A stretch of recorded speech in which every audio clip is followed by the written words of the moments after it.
Hello everyone, I hope you all are doing good. আজকে আমাদের প্রিপোজিশনের একটা session and I'm Saqib from IELTS Advisory and আজকে আমরা শিখব প্রিপোজিশনের ক্ষেত্রে কোন কোন প্রিপোজিশনগুলো আমাদের সবথেকে বেশি প্রয়োজন এবং প্রিপোজিশনের ব্যবহারটা কিভাবে আমাদের সবগুলো মডিউলেই হেল্প করতে পারে সেই জিনিসগুলো আমরা এখানে দেখার চেষ্টা করব। So without further ado, let's just start.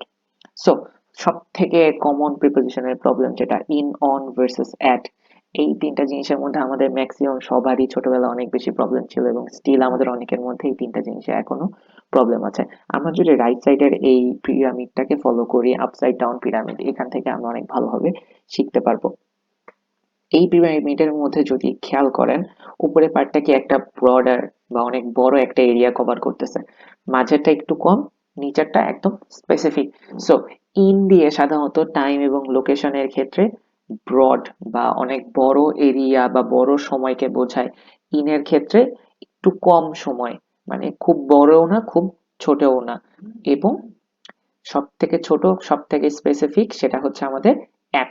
আমরা এই জিনিসটাই শিখবো টাইম এবং লোকেশনের ক্ষেত্রে, এই জিনিসটা আমাদের মাথায় রাখতে হবে। সব থেকে বড় মানে ইন, তার থেকে ছোট অন, এবং অনেক বেশি স্পেসিফিক এবং সব থেকে ছোট সেটা হচ্ছে অ্যাট। সো আমরা ইনের ব্যবহারটা কোথায় কোথাও দেখি। ইনের ব্যবহার হচ্ছে ইনসাইড সামথিং, কোনো কিছুর ভেতরে বুঝাইতে আমরা ইন ব্যবহার করি।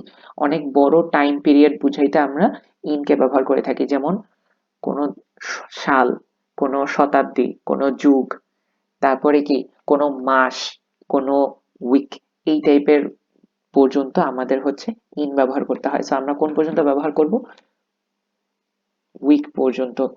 আমরা উইক পর্যন্ত টাইমের ক্ষেত্রে ইন ব্যবহার করতে পারি। উইকের উপরে যা আছে সবকিছু আমাদের ইনের মধ্যে পড়ে। ওকে, অ্যান্ড অলসো একটা জিনিস সেটা হচ্ছে দিনের সময়কেও আমরা ইন দিয়ে প্রকাশ করতে পারি, in the afternoon or in the morning. General location বোঝানোর জন্য, মানে একটা বড় লোকেশন বোঝানোর জন্য আমরা সাধারণত ইন ব্যবহার করি, যেমন in the park or in Pune or in Dhaka. বড় একটা এরিয়া, জেনারেল একটা এরিয়া, একটা বড় এরিয়া যে কোনো জায়গায় হইতে পারে, সেই ক্ষেত্রে আমরা ইন ব্যবহার করি। এরপরে আসে অন। অনের ব্যবহারটা কি? অনের ব্যবহারটা হচ্ছে অন টপ অফ সামথিং, কোনো কিছুর উপরে বুঝাইতে আমরা অন ব্যবহার করি। স্পেসিফিক ডেইজ, নির্দিষ্ট দিন, ওই যে উইকের পরে আপনি কি আসে, দিন আসে, আপনি যে কোনো দিন বুঝাইতে অন ব্যবহার করবো। অন টিউসডে, কোন একটা ডেট, অন 1st জানুয়ারি, অথবা কোনো কোনো ক্ষেত্রে আমরা বলতে পারি কি অন ন্যাশনাল হলিডেজ। স্পেসিফিক দিন বুঝাইতে আমরা কি ব্যবহার করব? অন ব্যবহার করব। এবং বডি পার্টস বুঝাইতেও আমরা অন ব্যবহার করি, যেমন on my rest, on my finger. So at, at বলতে সব থেকে স্পেসিফিক জায়গা, মানে সব থেকে স্পেসিফিক জায়গা এবং সব থেকে specific time. So specific point or place, যেমন অ্যাট দ্য স্টেশন, একদম নির্দিষ্ট। অ্যাট দ্য পার্ক এন্ট্রান্স, পার্কের এন্ট্রান্সে। ওকে, নির্দিষ্ট জায়গা বুঝাইতে আমরা অ্যাট ব্যবহার করি।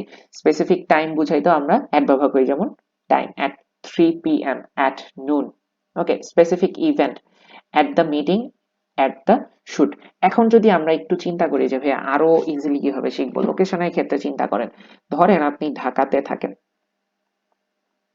ঢাকা একটা বড় জায়গা, তাই ইন। এরপরে আপনি ঢাকার একটা রোডের কথা বললাম, ঠিক আছে? ধরেন আমরা বললাম ABC রোড। ওকে, এটা আরো ঢাকার তুলনায় অনেক ছোট, অনেক নির্দিষ্ট একটা জায়গা। সো এটার ক্ষেত্রে আমরা অন ব্যবহার করব।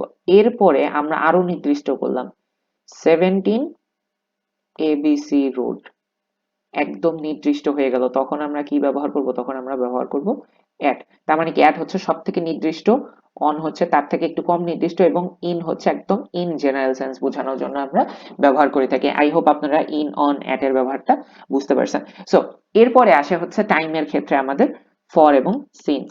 এটা আমাদের পুরোপুরি টাইমের উপর নির্ভর করে, যে ফর এবং সিন্স। সিন্স হচ্ছে কোন সময় থেকে শুরু হয়েছে, শুরু বুঝানো, স্টার্টিং পয়েন্ট। কোনো কিছু শুরু হওয়ার সময় থেকে বুঝাইলে সেখানে আমরা সিন্স ব্যবহার করি, যেমন it has been raining since Monday, মানে মানডে থেকে বৃষ্টিটা শুরু হয়েছে, এখন পর্যন্ত বৃষ্টি হচ্ছে। শুরু হওয়ার টাইম মানডে থেকে শুরু হয়েছে। সো সিন্স কখন বোঝাবো? যখন কোনো কিছু শুরু বুঝাবে। অনগোয়িং অ্যাক্টিভিটি, ওই যে it has been raining since Monday, এখন পর্যন্ত চলতেছে। Present perfect continuous tense, right? অনেক আগে শুরু হয়েছে কিন্তু এখনো চলতেছে। সিন্স এখানে ব্যবহার হয়। রিজন ফর সামথিং, কোনো কিছু রিজন বুঝাইতে, কারণ বুঝাইতেও আমরা সিন্স ব্যবহার করে থাকি। Since it was raining we stayed home. Since কারণ, যদি এরপরে আসে ফর। ফর দিয়ে বোঝায় ডিউরেশন। ওকে, আপনার কোন একটা ডিউরেশন, টাইম ডিউরেশন বুঝলাম। আমরা তো একটু আগে বললাম যে কবে থেকে শুরু হয়েছে, কোন জায়গা থেকে টাইমটা শুরু হয়েছে, তখন সিন্স ব্যবহার করবো। কিন্তু যখন আমরা স্পেসিফিক টাইমের পরিমাণটা বোঝাবো তখন হচ্ছে আমরা কি ব্যবহার করব, ফর ব্যবহার করব। যেমন it has been raining for 7 days, 7 দিন ধরে বৃষ্টি হচ্ছে। ধরে এবং জন্য এই দুইটা জিনিসকে যদি চিন্তা করেন তাহলে ফর অ্যান্ড সিন্স এর ব্যাপারটা আপনি বুঝে ফেলবেন। পারপাস, কোনো উদ্দেশ্য বুঝাইতে আমরা ফর ব্যবহার করে থাকি। ইনটেন্ডেড রেসিপিয়েন্ট, কোনো কাউকে কোনো কিছু দেওয়া, এই যে দেওয়া, কারোর জন্য কোনো কিছু নিয়ে আসা, সেটার জন্য আমরা ফর ব্যবহার করি। সো তাহলে সিন্সের জন্য আমরা কি বলবো, বাংলায় বললে আমরা বলি থেকে। কবে থেকে এটা শুরু হয়েছে। ফর হচ্ছে জন্য, আর একটা হইতে পারে ধরে, কতদিন ধরে, 7 দিন ধরে বৃষ্টি হচ্ছে। ফর ইউ, তোমার জন্য। সো ফর এবং সিন্সের ব্যাপারটা আমরা এখন বুঝলাম। এখন আসে হচ্ছে ওভার এবং অ্যাবাভ, এই দুইটা প্রিপোজিশনের ক্ষেত্রে আমরা কি জানি, আমরা পড়ছি যে অন মানে কোনো কিছুর উপরে, রাইট। ওভার মানেও কোনো কিছুর উপরে, অ্যাবাভ মানেও কোনো কিছুর উপরে। অন বলতে উপরে বোঝায় যখন একদম ডিরেক্ট কন্ট্যাক্ট থাকে। ওকে, তখন আমরা ডিরেক্ট অন ব্যবহার করি, ডিরেক্ট কন্ট্যাক্ট। যেমন অন দ্য টেবল মানে কি টেবিলের উপরে, the book is on the table. আমরা আসি ওভার এবং অ্যাবাভ এর ক্ষেত্রে, এই দুইটার মিনিংও উপরে, কিন্তু কিভাবে, এটার মধ্যে ডিফারেন্স আছে। সো ওভার বলতে কি বোঝায়, ওভার বলতে বোঝায় ডিরেক্টলি অন টপ অফ, কোনো কিছু বরাবর উপরে বুঝাইতে আমরা অন টপ অফ বলি। যেমন ওভার দ্য ক্লাউডস, একদম ডিরেক্টলি। ওভার দ্য টেবল, একদম টেবিলের উপরে। ওকে, মুভমেন্ট অ্যাক্রস, কোনো কিছুর উপর দিয়ে চলে যাওয়া, সেটাকে আমরা ওভার বলি। জাম্পড ওভার দ্য পাডল, এটা দিয়ে কি বুঝাচ্ছে, অথবা আমরা বলতে পারি the dog jumped over the fence, ফেন্সের উপর দিয়ে লাফ দিয়ে চলে গেল। More than a number or age, কোনো কিছুর পার করে যাওয়া, পার করে যাওয়া বুঝাই তো আমরা ওভার বুঝাই। আবার অনেক সময় আমরা কি কভার করে ফেলা, কোনো কিছু উপরে থেকে কভার করে ফেলতেছে, সেটাকেও আমরা ওভার ব্যবহার করি। যেমন the cloth is over the table, এটা দিয়ে বোঝানো হচ্ছে পুরো টেবিলটাকে ঢেকে ফেলেছে, এমন জিনিস কভার করে ফেলছে, তখন আমরা এখানে ওভার ব্যবহার করব। এরপরে আসে অ্যাবাভ। অ্যাবাভ কখন ব্যবহার করতে হয়, অ্যাবাভ ব্যবহার করার জন্য, অ্যাবাভ মানেও উপরে, কিন্তু যখন একটা সারফেসের মধ্যে ফাঁক থাকবে, ধরেন এটা কতগুলা পাখি এবং আপনি, এইটা হচ্ছে একটা টেবল, এই টেবল এবং পাখির মাঝে যখন এই স্পেসটা আছে, তখন আমরা কি বলবো, above. The bird flew above my head, আমার মাথার উপর দিয়ে পাখিটি উড়ে গেল। তার মানে আমার মাথা এবং পাখির সাথে একটা দূরত্ব ছিল, কিন্তু ও আমার মাথার উপর দিয়ে উড়ে গিয়েছে। Higher level but not necessarily on top, মানে কি একদম ডিরেক্টলি উপরে না। ওকে, তাদের মাঝে, দুইটা জিনিসের মাঝে একটা ফাঁক আছে। No contact between the objects, মাত্র যেটা বললাম যে পাখিটা আমার মাথার উপর দিয়ে উড়ে গেল। The bird flew over my, above my head, এখানে আমি কি বুঝাইতেছি যে পাখিটা আমার মাথার উপর দিয়ে উড়ে যাচ্ছে, আমার মাথা এবং পাখির মাঝে একটা গ্যাপ আছে। ওকে, নেক্সট যে প্রিপোজিশনের মধ্যে আসবো সেটা হচ্ছে আন্ডার এবং বিলো। দুইটা জিনিস মানেই নিচে।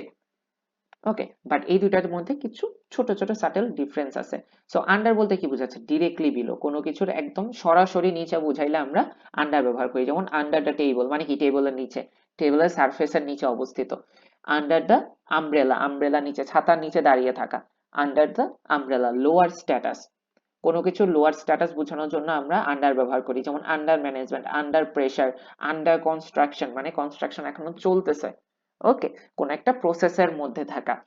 এইজ অর নাম্বার, এটা বলতে বোঝায় ওই যে ওভার 18 বলতে 18 বছরের উপরে, আন্ডার 18 বলতে 18 বছরের নিচে, কোনো কিছুর নিচে বোঝানোর জন্য আমরা কি ব্যবহার করি, আন্ডার ব্যবহার করি। সো এই তিনটা কাজে আন্ডার ব্যবহার করি। বিলো, বিলো বলতেও আমাদের নিচেই বোঝায়, কিন্তু ডিরেক্টলি না। আন্ডার মানে ডিরেক্টলি বিলো, বাট বিলো মানে ডিরেক্টলি বিলো না, মানে একদম সরাসরি নিচে না, নিচে বাট সরাসরি না। যেমন বিলো দা মাউন্টেন, এখন ডিরেক্টলি মাউন্টেনের নিচে মানে কি মাটির নিচে তো আর না, পাহাড়ের নিচে, পাহাড়ের নিচে কোন একটা position. Okay, below freezing, below certain standard, কোনো কিছু স্ট্যান্ডার্ডের নিচে। Below average. ওকে, সো আমাদের আন্ডার এবং বিলো কমপ্লিট। এরপরে থাকি হচ্ছে আমাদের টু এবং টুয়ার্ডস। ওকে, সো টু এর ব্যাপারটা কি, টু হচ্ছে আমাদের ডেস্টিনেশনের জন্য আমরা টু ব্যবহার করি, কোথায় যাচ্ছি। ওকে, ডেস্টিনেশন আমাদের ডিরেকশন বোঝানোর জন্য আমরা টু ব্যবহার করি। Going to the store, heading to the park, পার্কের দিকে যাচ্ছি, স্টোরে যাচ্ছি। রেসিপিয়েন্ট, রেসিপিয়েন্ট মানে কি যে কোনো কিছু রিসিভ করে। Give the book to her, তাকে বইটা দিয়ে দিন। তাকে, রেসিপিয়েন্ট বুঝাইতে আমরা টু ব্যবহার করি, টাইম বুঝাইতেও আমরা টু ব্যবহার করি, ফ্রম 9 to 5। শুরু হওয়া এবং শেষ হওয়া, শেষ হওয়া বুঝাইতে টাইমের আমরা টু ব্যবহার করি অনেক সময়, ঠিক আছে, যেমন ফ্রম 1 PM to 4 PM, 4টা পর্যন্ত, বাংলায় যেটাকে আমরা পর্যন্ত বলি সেখানে আমরা টু ব্যবহার করি। টুয়ার্ডস, টুয়ার্ডস মানে দিক, দিক বোঝানোর জন্য আমরা টুয়ার্ডস ব্যবহার করি। ওয়াকিং টুয়ার্ডস দ্য স্টোর, স্টোরের দিকে হেঁটে যাওয়া। অ্যাটিটিউড, কোনো কিছুর ব্যাপারে বা কোনো কিছুর প্রতি আপনার যে ব্যবহার বা অ্যাটিটিউড, সেটাকে আমরা কি ব্যবহার করি, টুয়ার্ড ব্যবহার করি। Positive attitude towards work, he always shows positive attitude towards his work and purpose, পারপাসের ক্ষেত্রে আমরা টুয়ার্ডস ব্যবহার করতে পারি। Donation towards the school fund, school ফান্ডের জন্য ডোনেশন প্রয়োজন। ক্লিয়ার? সো এরপরে আর কোন কোন ক্ষেত্রে টু ফর্মে ব্যবহার করি? টু এর ক্ষেত্রে যে ডেস্টিনেশন, আমরা আগেই জানছি যে কোনো কিছু শেষ যে পয়েন্টটা, আপনার এন্ডিং যে পয়েন্ট বা ডেস্টিনেশন যেখানে আপনি যেতে চান, সেটা বুঝাইতে আমরা টু ব্যবহার করি।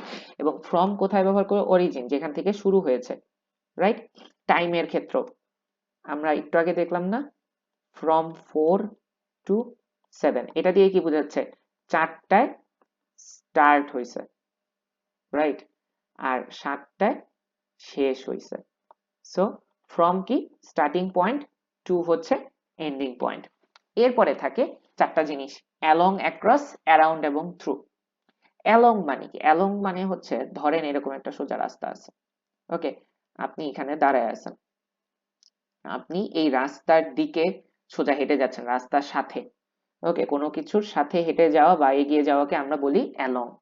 বা ধরেন একটা নদীর তীর ধরে আপনি এগিয়ে যাচ্ছেন নদীর দিকে, সেটাতেও আমরা বলবো অ্যালং। কোনো মুভমেন্ট কোনো কিছুর সাথে প্যারালেলি হয়ে যাওয়া, মানে সমান্তরালে কোনো কিছুর সাথে এগিয়ে যাওয়াকে আমরা বলি অ্যালং।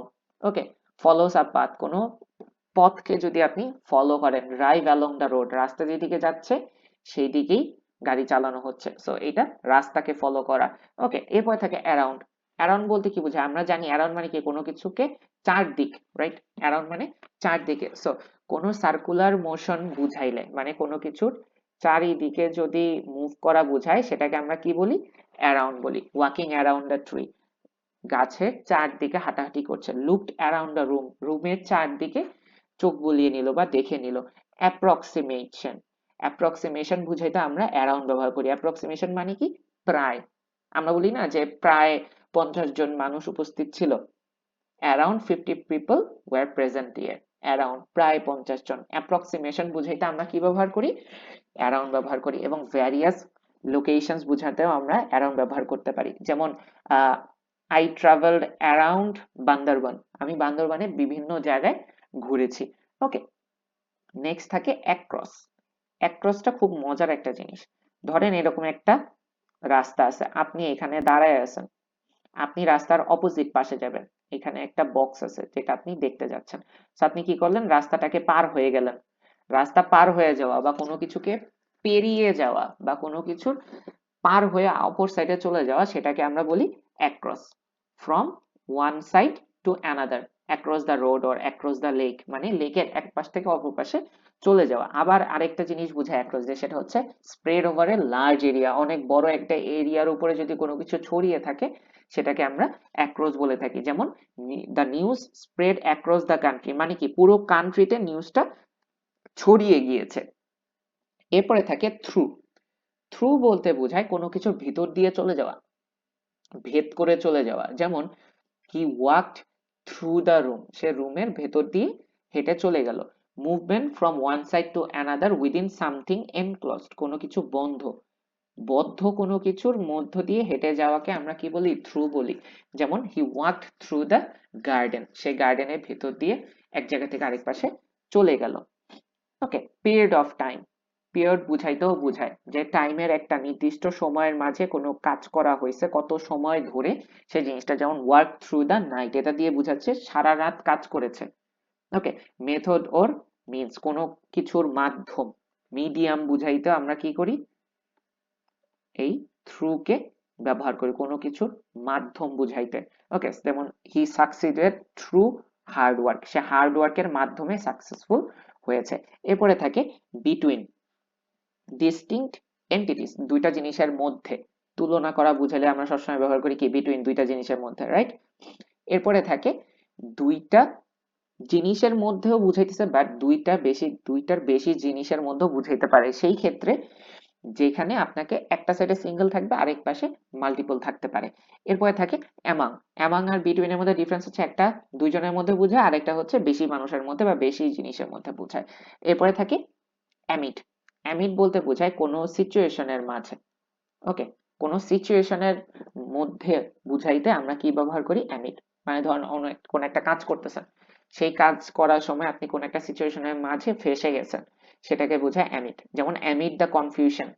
অ্যামিড দ্য কনফিউশন বলতে বোঝায় যে কনফিউশনের মধ্যে থাকা অবস্থায় কোনো কিছু নেওয়া হয়েছে, যেমন I took the decision amid the confusion. বিভ্রান্তিতে থাকা অবস্থায় আমি এই ডিসিশনটা নিয়েছি। ক্লিয়ার? সো এরপরে থাকে ইনটু এবং অনটু।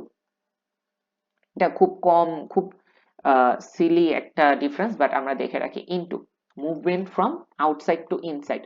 আপনি ধরেন এখানে একটা ঘর আছে, এই ঘরের ভিতরে আপনি যাচ্ছেন, বাইরে একটা মাঠ, মাঠ থেকে আপনি হেঁটে ঘরে যাচ্ছেন, আউটসাইড টু ইনসাইড, তখন আমরা কি বুঝাবো, ইনটু। ওকে, যেমন I walked into the home, or I walked into the house, আমি বাড়ির ভেতরে হেঁটে গেলাম। ওকে, অনটু, কোন সারফেসের উপরে, ধরেন এটা হচ্ছে একটা টেবিল। ওকে, আপনি এই টেবিলের উপরে লাফ দিয়ে উঠছেন, আই জাম্পড অনটু দ্য টেবিল, তার মানে বোঝাচ্ছে যে আমি টেবিলের উপরে বা সারফেসের উপরে লাফ দিয়ে গিয়েছি। ওকে, যেমন জাম্প অনটু দ্য রুফ, ছাদে লাফ দিল। ওকে, সো এরপরে থাকে অফ এবং অফ, এই দুইটা জিনিসের মধ্যে ডিফারেন্স। অফ, কোনো কিছুর বিলং করা বা পজেশন, কারো সত্তা বা আপনার কোনো কিছু আছে, সেই জিনিসটা বুঝাইতে আপনি অফ ব্যবহার করতে পারেন। যেমন মেড অফ গোল্ড, কোনো কিছু কি দিয়ে তৈরি, দিয়ে, বাংলায় আমরাকে বলি কি, দিয়ে, সেটাকে আমরা কি হিসেবে ব্যবহার করতে পারি, of. Okay, the cover of the book, বইয়ের cover. Okay, cause or relationship, কোনো কিছুর কারণ অথবা সম্পর্ক বুঝাইতে আমরা অফ ব্যবহার করি। যেমন ডাইড অফ ইলনেস, অসুস্থতার কারণে মারা গিয়েছে, কারণে বুঝাইতে আমরা অফ ব্যবহার করি। ফ্রেন্ড অফ মাইন, আমার বন্ধু, দেখেন রিলেশন বুঝাচ্ছে, সম্পর্ক বুঝাচ্ছে। ওকে, এন্ড অফ দিয়ে কি বুঝায়, সেপারেশন। সেপারেশন মানে কি, আলাদা হয়ে যাওয়া, রিমুভাল অর ডিসকন্টিনিউয়েশন বা ডিসকানেকশন। ওকে, সবকিছু। টেক ইউর শুজ অফ মানে কি, জুতা খুলে ফেলার কথা বোঝাচ্ছে। এবং ডিস্টেন্স অর ক্যান্সেলেশন, কোনো কিছুকে ডিস্টেন্স বোঝানো এবং ক্যান্সেলেশন বোঝানোর জন্য। এরপরে থাকে বিসাইড এবং বিসাইডস। বিসাইড দিয়ে কি বোঝায়, কোনো কিছুর সাথে, পাশে, একদম next to something, next or at the side of. Okay, he sat beside me, সে আমার পাশে বসেছিল। এবং বিসাইডস, যখন একটা এস অ্যাড থাকে, সেটা দিয়ে বোঝায় কোনো কিছু যোগ করা, ইন অ্যাডিশন, কোনো কিছুর সাথে, ওভার অ্যান্ড অ্যাবভ। ওকে, যেমন besides pizza he likes pasta. And besides দিয়ে এক্সেপ্ট ফর মানে কোনো কিছু বাদেও বোঝানো যায়। Besides Jack no one came to the party, যে জ্যাক বাদে কেউ পার্টিতে আসেনি, তার মানে কি এক্সেপ্ট। এই জিনিসটা বোঝানোর জন্য আমরা বিসাইড ব্যবহার করে থাকি। সো এই ছিল আমাদের টোটাল বেসিক প্রিপোজিশন গুলা, যে প্রিপোজিশন গুলো আমরা সব ক্ষেত্রে ব্যবহার করে থাকি। এবং এই প্রিপোজিশন গুলো যদি আপনি প্রপারলি শিখতে পারেন, তাহলে আপনার লিসেনিং, রাইটিং, রিডিং এবং স্পিকিং চারটা মডিউলেই আপনাকে হেল্প করতে পারে। কারণ এই প্রত্যেকটা জায়গাতে আমাদের প্রিপোজিশন কি করতে পারে, মিনিং চেঞ্জ করে দিতে পারে। যেমন টু ডেস্টিনেশন বুঝাচ্ছে, টুয়ার্ডস কোনো দিক বুঝাচ্ছে, ফ্রম দিয়ে কই থেকে শুরু হচ্ছে সেই জিনিসটা বুঝাচ্ছে, টু দিয়ে শেষ কখন হচ্ছে সেটা বুঝাচ্ছে। তার মানে কি, প্রিপোজিশন আমাদের মিনিং এর ক্ষেত্রে খুব গুরুত্বপূর্ণ একটা ভূমিকা পালন করে। সো আমি আশা করব আপনারা সবাই প্রিপোজিশন শিখে ফেলবেন এবং এই ভিডিওটা আপনাদের একটু হলেও হেল্প করবে প্রিপোজিশন শেখার ক্ষেত্রে। আল্লাহ হাফেজ, থ্যাংক ইউ সো মাচ।